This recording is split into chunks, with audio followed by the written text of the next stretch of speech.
हाय दोस्तों, मैं हूं सईद और आप देख रहे हैं ज़ेड। इस वीडियो में मैं आपको बताने वाला हूं कि YouTube की 1 ईयर की जो पॉलिसी है वो क्या है। बहुत सारे नए यूट्यूबर्स जो हैं उनको इस पॉलिसी के बारे में सच में ज़्यादा नहीं मालूम। बस उन्हें इतना ही पता है कि 1 साल के अंदर उन्हें 1000 सब्सक्राइबर पूरे करने होते हैं और 4000 वॉच टाइम पूरा करना होता है। बस इसके अलावा इस पॉलिसी के बारे में उन्हें कुछ भी नहीं पता। तो मैं इस वीडियो में आपको बिल्कुल क्लियरली बताने वाला हूं और बहुत इजी तरीके से इस वीडियो में आपको समझाने वाला हूं कि ये पॉलिसी है क्या। अगर इस पॉलिसी के बारे में आप जानना चाहते हैं तो प्लीज़ इस वीडियो को लास्ट तक देखिएगा ताकि ये पॉलिसी आपको समझ में आए कि ये पॉलिसी आया है क्या। तो चलिए हम अपनी वीडियो को स्टार्ट करते हैं।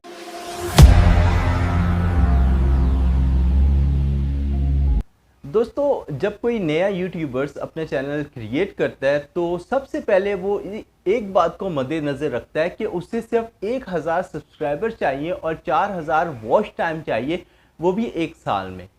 बस वो ज़्यादा फोकस इस चीज़ पर ही करता है कि अगर मैं 1 साल के अंदर 1000 सब्सक्राइबर नहीं कर पाया और 4000 वॉच टाइम पूरे नहीं कर पाया तो मेरा चैनल मोनेटाइज नहीं होगा तो मैं अर्निंग नहीं कर सकूंगा। तो वो बस ये समझते हैं कि मुझे 1 साल के अंदर करना है। इसके पीछे जो बात है वो इस बातों को नहीं जानता कि इसके पीछे जो और बातें हैं वो हैं क्या। तो वो उस चैनल पर काम करना शुरू कर देता है, वीडियो अपलोड करता है और इस वीडियो को शेयर करता है दोस्तों के साथ, फ्रेंड्स के साथ, रिलेटिव्स के साथ, ग्रुप के अंदर, फेसबुक पर, व्हाट्सएप पर, जितने भी सोर्सेज उसके पास अवेलेबल होते हैं वो इसको इस्तेमाल करता है और अपनी वीडियो को ज़्यादा से ज़्यादा शेयर करता है। लेकिन क्या होता है कि वो 1000 सब्सक्राइबर और वॉच टाइम पूरे नहीं कर पाता है 1 साल के अंदर, तो वो डिसहार्ट हो जाता है कि कोई फ़ायदा नहीं है वर्क करके। अब 6 महीने रह गए, अगर 6 महीने में अगर हमने सब्सक्राइबर हासिल नहीं किया और वॉच टाइम पूरा ना किया तो फिर हमारी मेहनत ज़ाया हो जाएगी। तो वो काम करना छोड़ देते हैं उस पर। और बहुत सारे लोग आखिर तक काम करते हैं, 1 साल तक पूरा टाइम देते हैं। अगर 1 साल के बाद वो 1000 सब्सक्राइबर नहीं हासिल कर पाते हैं और 4000 वॉच टाइम भी नहीं हासिल कर पाते तो वो डिसहार्ट हो जाते हैं। फिर वो सोचने लगते हैं कि अब मैं क्या करूं, अब मुझे समझ में नहीं आ रहा कि मैं क्या करूं, चैनल डिलीट कर दूं या वर्किंग करना छोड़ दूं, इस चैनल के ऊपर नया चैनल क्रिएट कर लूं। और बहुत सारे ऐसा भी करते हैं कि वो नया चैनल क्रिएट कर लेते हैं। तो नया चैनल जब क्रिएट कर लेते हैं, उनको पता है कि 1 साल हो गया, अब कोई फ़ायदा नहीं होगा, तो नया चैनल क्रिएट कर लेते हैं। यहाँ पे वो बहुत गलत करते हैं क्योंकि उनको इस पॉलिसी के बारे में पता नहीं। देखिए क्या होगा कि अगर आप 1 साल के अंदर सब्सक्राइबर हासिल नहीं कर पाए और वॉच टाइम पूरे नहीं होते आपके, तो आप दूसरे साल जो दोबारा आप करोगे तो आपको वही मेहनत करनी पड़ेगी जो आपने पिछले साल की है। तो इससे कोई फ़ायदा नहीं हासिल होने वाला। आप 1 साल में दोबारा वहीं पर खड़े रहोगे दूसरे साल में भी। तो आप बेहतर है कि आप अपने उसी चैनल पर वर्क करो जो आपने 1 साल पहले शुरू किया। अगर 1000 सब्सक्राइबर और वॉच टाइम पूरे नहीं होते तो क्या हुआ, आपके पास अपॉर्चुनिटी है।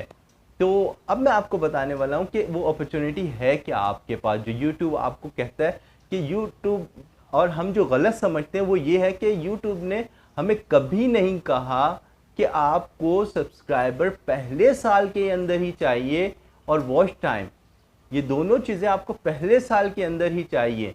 ऐसा यूट्यूब नहीं कहता। अगर आप पहले साल में वो सब्सक्राइबर हासिल नहीं कर पाते और 4000 वॉच टाइम पूरे नहीं कर पाते तो आप अगले साल वो अप्लाई कर सकते हो, आपके पास अपॉर्चुनिटी है।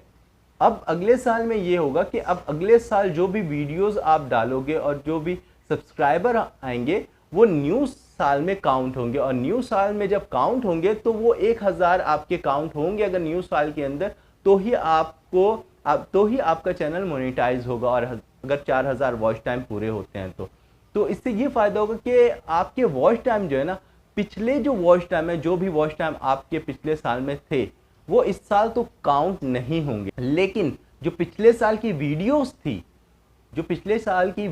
थी, अब अगर नए साल के अंदर उस वीडियोस को कोई भी देखता है तो उसके वॉच टाइम आपके इस साल के अंदर काउंट किए जाते हैं और काउंट होंगे।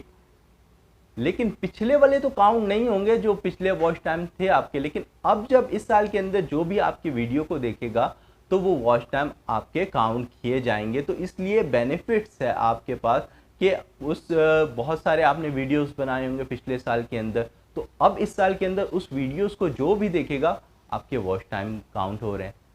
तो और आप बहुत फेमस भी हो गए हैं, अब आपको लोग जानते भी हैं, तो इससे आपको यकीनन फ़ायदा होने वाला है। अगर अगले साल भी आप पूरा नहीं कर पाते तो आपके पास एक साल और है।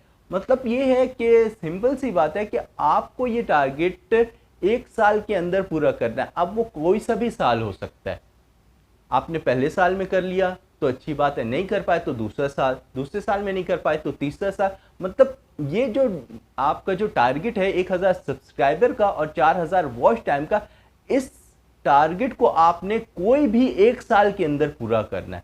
जिस साल आपने इस टारगेट को पूरा कर लिया, आप फिर मोनेटाइजेशन के लिए अप्लाई कर देते हो, फिर आपका चैनल मोनेटाइज हो जाता है और फिर एड्स आने लगते हैं, फिर अर्निंग भी शुरू हो जाती है। तो ये है एक्चुअल पॉलिसी, जिसे हम अक्सर गलत समझते हैं। और आई होप कि बहुत सारे लोग इस वीडियो के बाद इस पॉलिसी को जान चुके होंगे, और जो उनकी कन्फ्यूजन थी और जो उसे गलत समझते थे, अब बाखूबी इससे वाकिफ़ होंगे। आई होप कि ये वीडियो आपको अच्छी लगी होगी। अगर ये वीडियो अच्छी लगी तो प्लीज़ लाइक करिएगा, शेयर करिएगा और कमेंट करके मुझे ज़रूर बताइएगा। अगर अभी तक आपने मेरे चैनल को सब्सक्राइब नहीं किया तो please do subscribe my channel and press the bell icon for further notification. I will meet you in the next video. Take a good care of yourself. Till then, bye.